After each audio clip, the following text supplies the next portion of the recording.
بسم اللہ الرحمن الرحیم۔ السلام علیکم۔ اسکریا اسکولز گلزار قائد کیمپس سے میں فاطمہ تہیم جماعت دہم آپ کو آج کے اسمبلی میں خوش آمدید کہتی ہوں۔ آپ سب کو 15 رمضان مبارک ہو۔ حضرت محمد صلی اللہ علیہ وآلہ وسلم نے فرمایا ہے کہ مومن اور کفار میں فرق کرنے والی چیز نماز ہے، تو نماز کے سبق کے لیے بوائز کیمپس سے میں سر محمد دانی صاحب کو دعوت دوں گی۔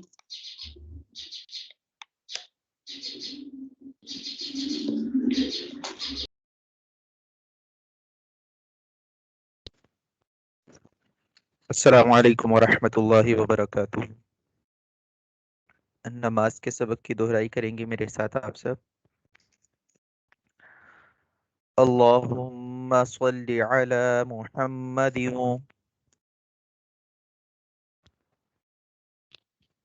اے اللہ رحمت نازل فرما محمد صلی اللہ علیہ وسلم پر، وعلی آل محمد، اور محمد صلی اللہ علیہ وسلم کی آل پر، کما صلیت، جیسا کہ تو نے رحمت نازل فرمائی، علی ابراہیم، ابراہیم علیہ السلام پر، وعلی آل ابراہیم، اور ابراہیم علیہ السلام کی آل پر، انک حمید مجید، بے شک تو تعریف کیا ہوا بزرگی والا ہے۔ اللہم بارک علی محمد، اے اللہ برکت نازل فرما محمد صلی اللہ علیہ وسلم پر، وعلی آل محمد، اور محمد صلی اللہ علیہ وسلم کی آل پر، کما بارکت، جیسا کہ تو نے برکت نازل فرمائی، علی ابراہیم، ابراہیم علیہ السلام پر، وعلی آل ابراہیم، اور ابراہیم علیہ السلام کی آل پر، انک حمید مجید، بے شک تو تعریف کیا گیا بزرگی والا ہے۔ ربنا، اے ہمارے رب، آتینا، ہمیں عطا فرما، فی الدنیا، دنیا کی زندگی میں، حسنۃ، بھلائی، وفی الآخرۃ، اور آخرت کی زندگی میں، حسنۃ، بھلائی، وقنا عذاب النار، اور ہمیں بچا آگ کے عذاب سے۔ جزاکم اللہ خیر۔ سبحان اللہ۔ کتاب ہدایت قرآن پاک رمضان کے تحائف میں سے اللہ کی طرف سے سب سے بہترین تحفہ ہے۔ یہ عظیم کتاب رہتی دنیا تک ہماری رہنمائی کرتی رہے گی۔ تو قرآن پاک کی تفسیر کے لیے میں دعوت دینا چاہوں گی بوائز کیمپس سے سر محمد ادری صاحب کو۔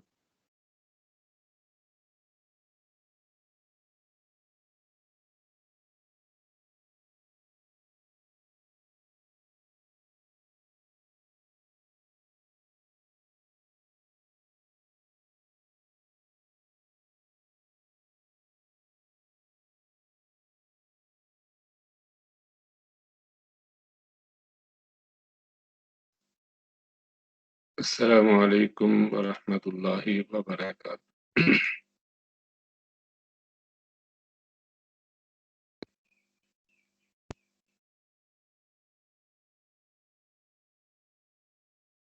ہم نے سورہ فاتحہ کو سمجھنا شروع کیا تھا اور کل ہم نے اس کی چوتھی آیت کریمہ پڑھی تھی۔ ایک دفعہ اس کا ترجمہ پھر دیکھتے ہیں اور پھر آگے چلتے ہیں۔ اعوذ باللہ من الشیطان الرجیم، بسم اللہ الرحمن الرحیم، ایاک نعبد و ایاک نستعین۔ ایاک کا معنی کل ہم نے سیکھا تھا کہ اس میں یہ اس طرح کے معنی ہوں گے کہ تیری ہی، یا تجھ ہی کو، یا تجھ کو، یا صرف تجھ ہی سے، یا صرف تجھ ہی کو، یعنی جو آگے لفظ آ رہا ہے اس کے مناسبت سے ہم اس کے معنی کریں گے۔ جب اس کے بعد والا لفظ ہم نے دیکھا تو وہ ہے نعبدو، ہم عبادت کرتے ہیں، تو معنی یہ ہوا کہ تیری ہی ہم عبادت کرتے ہیں۔ او کا مطلب ہے اور، پھر آ گیا ایا کا، اور جب ہم نے نستعین کو دیکھا تو اس کا معنی ہے ہم مدد چاہتے ہیں۔ معلوم یہ ہوا کہ یہاں ہم کہیں گے تجھ ہی سے ہم مدد چاہتے ہیں، یا تیری ہی ہم مدد چاہتے ہیں۔ اے اللہ ہم تیری ہی عبادت کرتے ہیں اور تجھ ہی سے مدد مانگتے ہیں۔ اگلی آیت ہے اہدنا الصراط المستقیم۔ اہدنا، اس کو ہم نے دو حصوں میں تقسیم کیا۔ اہدی کا معنی ہے ہدایت دے، نا کا مطلب ہے ہمیں، ہم کو، اور صراط کا مطلب ہے راستہ، بات، وے، اور المستقیم، مستقیم کا مطلب ہے سیدھا۔ تو پہلا جو لفظ آیا ہے وہ ہے اہدنا، ہمیں ہدایت دے۔ ہدایت کو آج ہم سمجھنے کی تھوڑی سی کوشش کریں گے، کہ یہ ایک لمبا موضوع ہے اور کہ ہمیں بہت تھوڑا سا ٹائم یہاں ہوتا ہے، اس وقت پوری بات ہونا ممکن نہیں ہے۔ تو ہدایت کیا چیز ہے یہ آج ہم سمجھنے کی تھوڑی سی کوشش کرتے ہیں۔ ہم نے سورہ فاتحہ کے بارے میں پہلے پڑھا تھا کہ اس میں دو حصے ہیں، ایک اللہ کی حمد و ثنا ہے اور دوسرے حصے میں انسان کو دعا سکھائی گئی ہے۔ اور دعا کل والی آیت میں ہم نے بات کی تھی کہ اس آیت میں ایک حمد و ثنا کا حصہ ہے، ایک دعا کا حصہ ہے۔ ایاک نعبد، اللہ کی حمد و ثنا ہے، اور ایاک نستعین، بندے کی طرف سے درخواست شروع ہوئی ہے۔ اور اب اگلی آیتیں یہ ساری کی ساری انسان کو دعا سکھائی گئی ہے، اور اس دعا کا جو مرکزی چیز ہے جو اس میں مانگی گئی ہے وہ ہدایت مانگی گئی ہے۔ اور ہدایت کیا چیز ہے؟ کیونکہ اب یہی دعا، یہی صورت ہم بھی پڑھتے ہیں، اللہ کے نیک بندے جو ہدایت یافتہ ہوتے ہیں وہ بھی پڑھتے ہیں، حضرات صحابہ رضی اللہ عنہ پڑھتے تھے، اور جناب رسول اللہ صلی اللہ علیہ وسلم بھی پڑھتے تھے، جو پوری انسانیت کے لیے، سب کے لیے، جنات کے لیے، سب کے لیے نبی بنا کے بھیجے گئے، جو نہ صرف یہ کہ خود سراپا ہدایت تھے بلکہ وہ سب کے لیے ہدایت کا سرچشمہ تھے۔ تو آپ صلی اللہ علیہ وسلم کس معنی میں پھر یہ کہتے ہوں گے کہ اہدنا الصراط المستقیم؟ اسے سمجھنا چاہیے، اور جب یہ نہیں پتا ہوتا تو قرآن میں چونکہ کئی جگہ یہ ہدایت کی بات آئے گی تو پھر انسان کو پریشانی پیش آتی ہے۔ تو آج اگر ہمیں یہ بات سمجھ آ جائے گی تو پھر آئندہ آگے چل کے بھی معانی سمجھنے آسان ہوں گے۔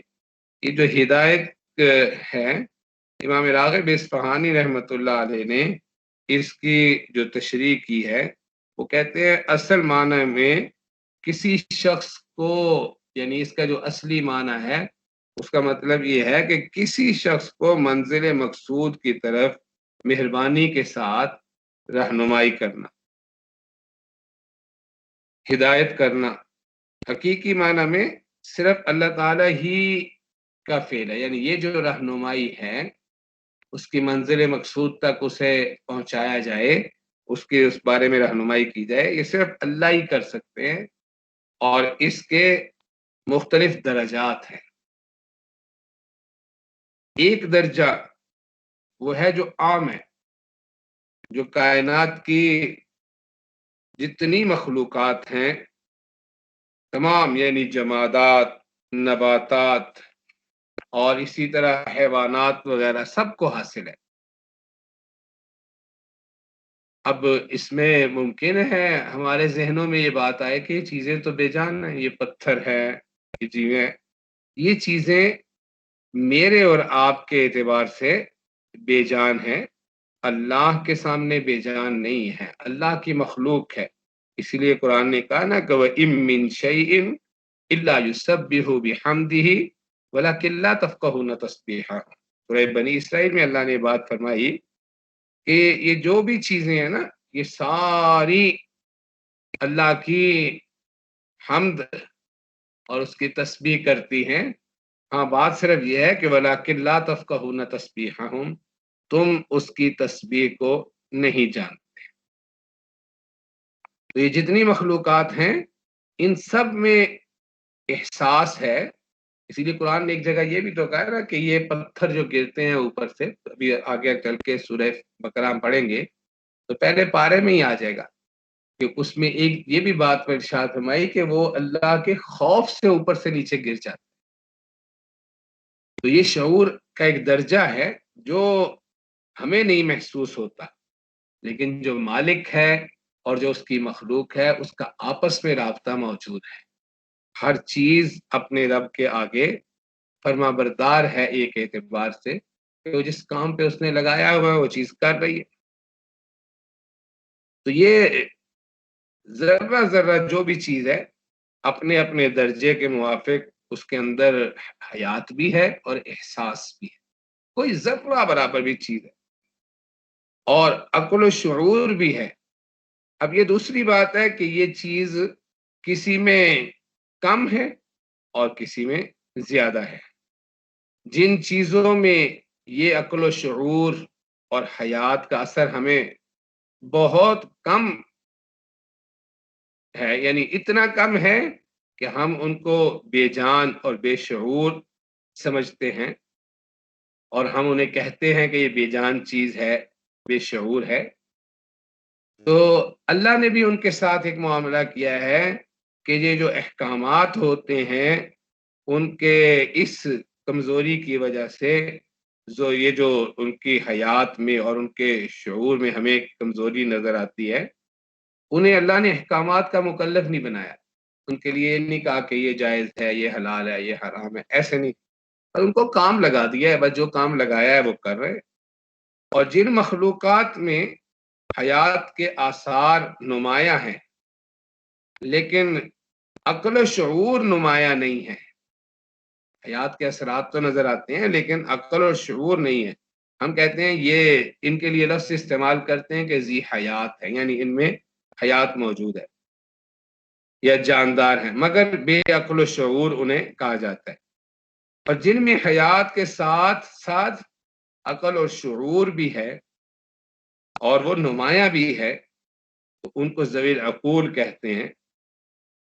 یہ اسی اختلاف درجات اور عقل و شعور کی کمی پیشی کی وجہ سے تمام کائنات میں احکامات جو ہیں اللہ کے احکام شرعیہ کا مکلف صرف انسان کو اور جنات کو قرار دیا گیا ہے، کیونکہ باقی ساری چیزوں کے مقابلے میں ان میں عقل و شعور مکمل ہے، مگر اس کے یہ معنی نہیں ہے کہ دوسری چیزوں میں عقل و شعور نہیں ہے، حیات نہیں ہے، احساس نہیں ہے، ایسا نہیں ہے، وہ اپنے درجے کا موجود ہے جو ہمیں نہیں محسوس ہوتا۔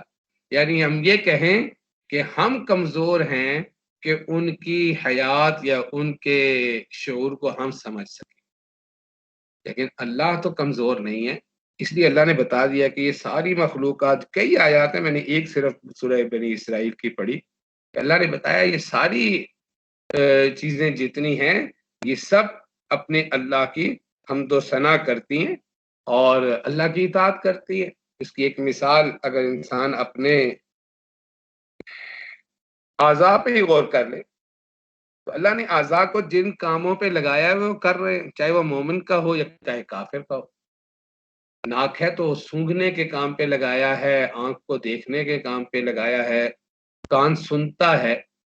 اب دیکھیں منہ سے آواز نکلی لیکن ناک قریب ہونے کے باوجود اسے سن نہیں سکتا، اسے سمجھ نہیں سکتا، کان سنتا ہے، باوجود اس کے نسبتاً ناک کے وہ دور ہے، لیکن جو کام جس چیز کو اللہ نے لگایا ہے اسی کو اللہ تعالیٰ نے ایک جگہ کہا ہے کہ اللہ تعالیٰ نے چیزوں کو پیدا کیا اور پھر اس کو کیا کیا، فہدا، اسے ہدایت کیا مطلب ہے؟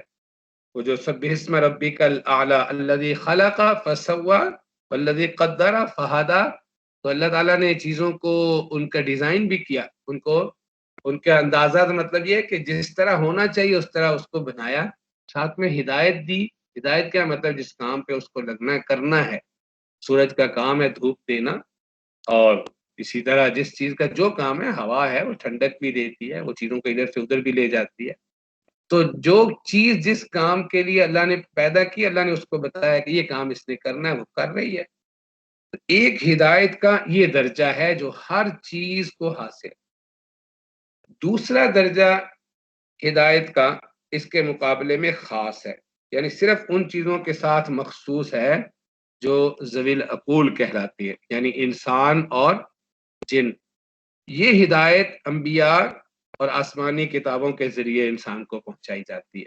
انبیاء نے آ کے کتابیں آئیں، اللہ کی وحی آئی ان پر، اور انہوں نے آ کے انسانوں کو بتائی۔ اب اس کا نتیجہ پھر کیا نکلتا ہے؟ پھر اس میں سے کوئی مانتا ہے اور کوئی نہیں مانتا۔ جو اسے قبول کر لیتا ہے وہ مومن اور مسلم کہلاتا ہے، جو اسے رد کر دیتا ہے وہ کافر ہو جاتا ہے۔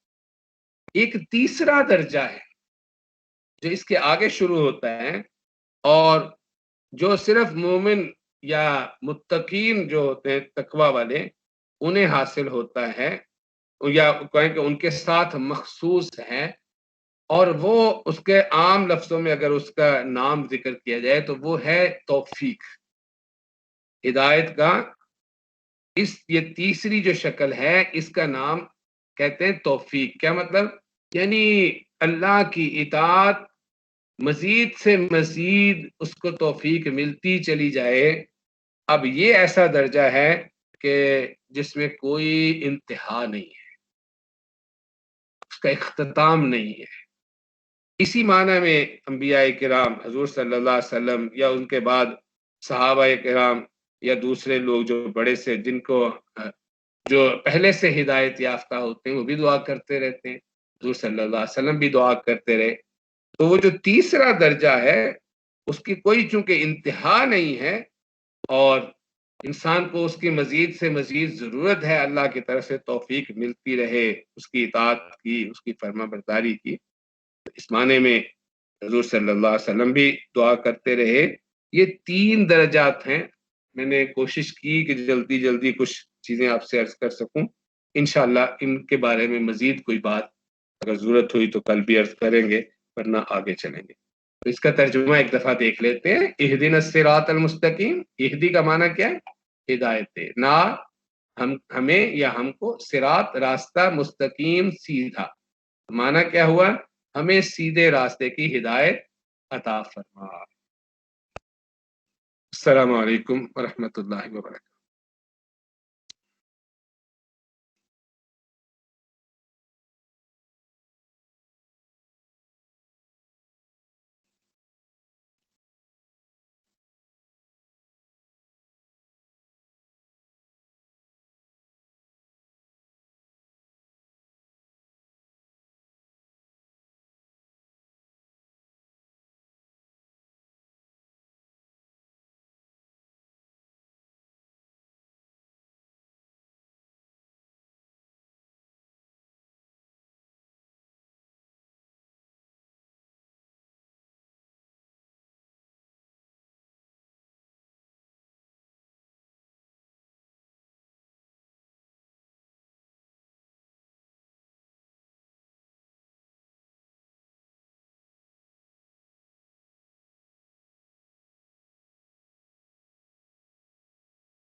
جزاک اللہ۔ رمضان المبارک کا ببرکت مہینہ جاری و ساری ہے۔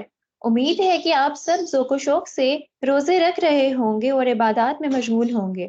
ہر عشاء اپنی جگہ ایک فضیلت رکھتا ہے اور رمضان کے ہر عشاء کی الگ فضائل ہیں۔ تو آج کے پیغام میں دوسرے عشاء کی فضیلت کے بارے میں بتانے کے لیے ہمارے ساتھ موجود ہیں گلزار قائد کیمپس سے نور العین۔ رمضان کے دوسرے عشرے کی فضیلت۔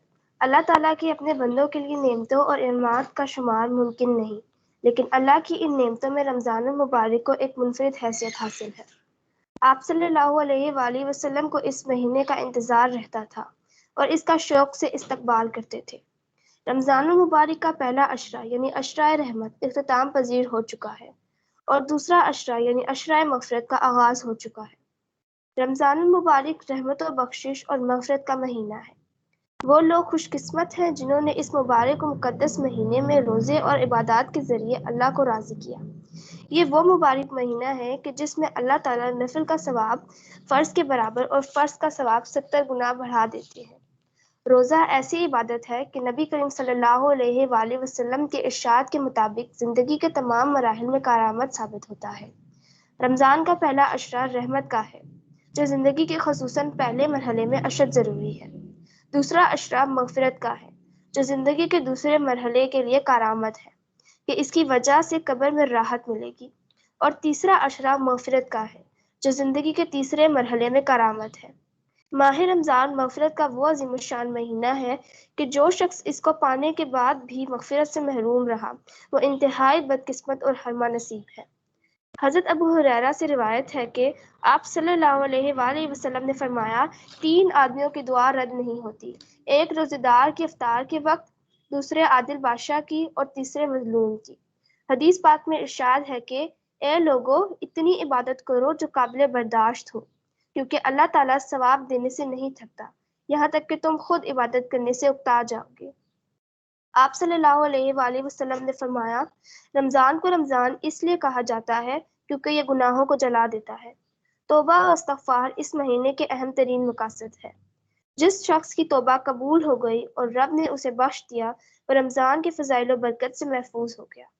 آپ صلی اللہ علیہ وآلہ وسلم نے فرمایا، تمہارے پاس رمضان آ گیا ہے، یہ برکت کا مہینہ ہے، اللہ تعالیٰ تم کو اس میں ڈھانپ لیتا ہے اور اس میں رحمت نازل ہوتی ہے اور گناہ جھڑتے ہیں، اس میں دعا قبول ہوتی ہے اور اللہ تعالیٰ اس مہینے میں تمہاری رغبت کو دیکھتا ہے۔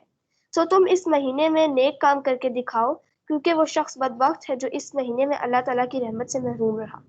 اس ماہ مبارک کی آمد کا یہی وہ مبارک دن تھا جب تقریباً 1500 سال قبل مسجد نبوی کے منبر سے حضرت محمد صلی اللہ علیہ وآلہ وسلم نے اپنی امت کو یہ خوشخبری سنائی تھی، لوگو یہ مہینہ برکت اور رحمت اور مغفرت کے ساتھ تمہاری طرف آ رہا ہے۔ وہ مہینہ جو خدا کے نزدیک بہترین مہینہ ہے، جس کے ایام بہترین ہیں، جس کی راتیں بہترین ہیں، جس کی گھڑیاں بہترین ہیں، تمہاری سانسیں ذکر خدا میں پڑھی جانے والی تسبیح کا ثواب رکھتی ہیں اور تمہاری نیندیں عبادت، اعمال مقبول اور دعائیں مستجاب ہیں۔ اپنے پروردگار کے سامنے سچی نیتوں اور پاکیزہ دلوں کے ساتھ روزے رکھنے اور تلاوت کرنے کی توفیق کی دعا کرنی چاہیے۔ آپ صلی اللہ علیہ وآلہ وسلم نے فرمایا، روزہ اور قرآن دونوں بندے کے لیے سفارش کریں گے۔ روزے عرض کریں گے، اے پروردگار، میں نے اسے کھانے پینے اور نفس کی خواہش پوری کرنے سے روکے رکھا، آج میری سفارش اس کے حق میں قبول فرما۔ قرآن کہے گا، میں نے اسے رات کو سونے اور آرام کرنے سے روکے رکھا، گویا اس کے حق میں میری سفارش قبول فرما۔ چنانچہ دونوں کی سفارش قبول کی جائے گی۔ اس پیغام کے ساتھ ہی آج کی اسمبلی اپنے اختتام کو پہنچی۔ دعا ہے کہ اللہ تعالیٰ ہمیں اور پوری دنیا کو اس کورونا کی آفت سے بچائے اور سب کو اپنے حفظ و امان میں رکھے، آمین۔ اپنا خیال رکھیے گا، اللہ حافظ۔